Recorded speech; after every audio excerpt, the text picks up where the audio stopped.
Hi Mill Creek, this is Mrs. Jastrin.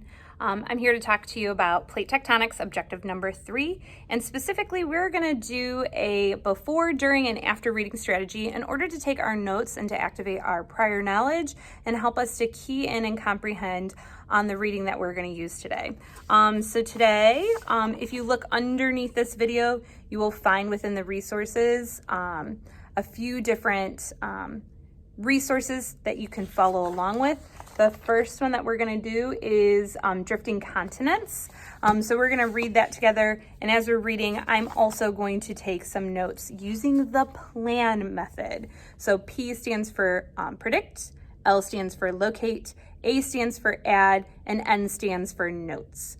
So you will need your science notebook and a writing utensil, or if you prefer to use a Google Doc to type in your notes, that's totally fine as well. Okay, for our plan notes, I've labeled PLAN and what each letter stands for. The P means predict, the L means locate, the A means add, and the N means notes.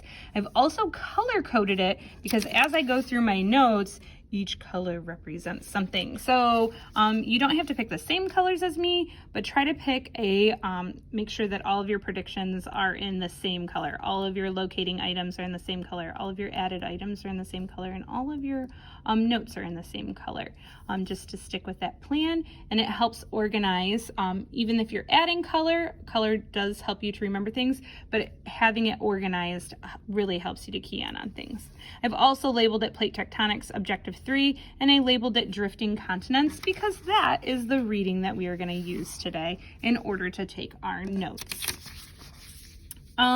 So the very first thing we need to do is to do a before reading strategy, and that is to predict.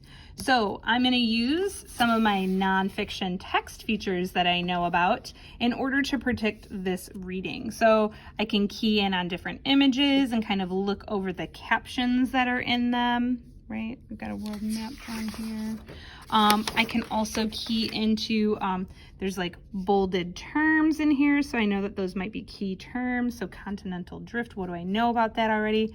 I also want to key in on subheadings and headings, right? So the theory of continental drift is going to be the first thing that we're going to read about. They're then going to give us evidence from the landforms and evidence from fossils. We're then going to learn about evidence from the climate.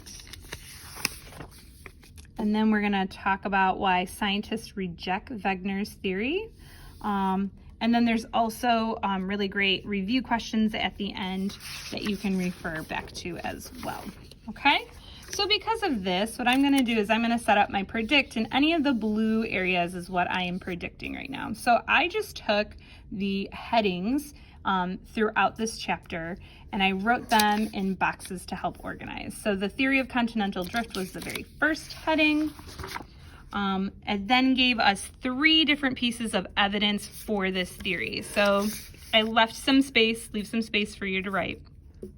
Evidence from landforms, evidence from fossils, and evidence from climate. Again, these were the headings.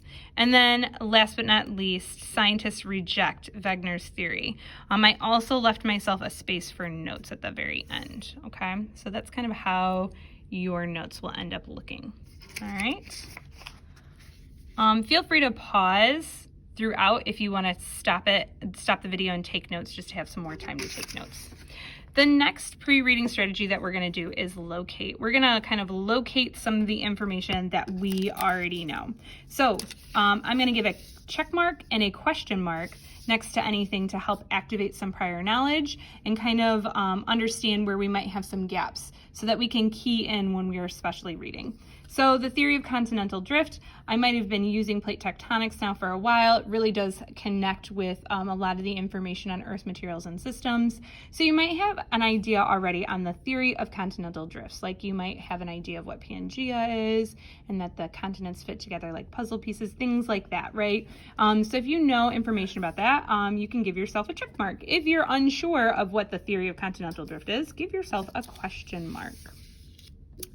Evidence from landforms. Objective 1 and 2 talked about how the plates move and can form different landforms, so you might have a good understanding about evidence from landforms already, so you might give yourself a check. Evidence from fossils. maybe you don't understand how this is going to help support the theory of continental drift. So you might give yourself a question mark if you're unsure about how fossils are going to help support the theory of continental drift. And then same thing, evidence from climate. Maybe I don't know a lot about how the climate is playing into effect about how the continents have moved over time. Okay. Last but not least, scientists reject Wegener's theory. This might be the first time that you're hearing about Alfred Wegener. So if this is, you are definitely going to put a question mark next to this so that you can make sure when you are reading this that you key in so that you can understand it better. Okay, so that is your locate, the process of locate. So predict and locate are both pre-reading strategies that we utilize in order to activate prior knowledge and help us to key in on things before we read. The A section is add, okay? So as we are reading, we are gonna add in notes. This is a during reading strategy, and the notes section is actually gonna be an after reading strategy, okay?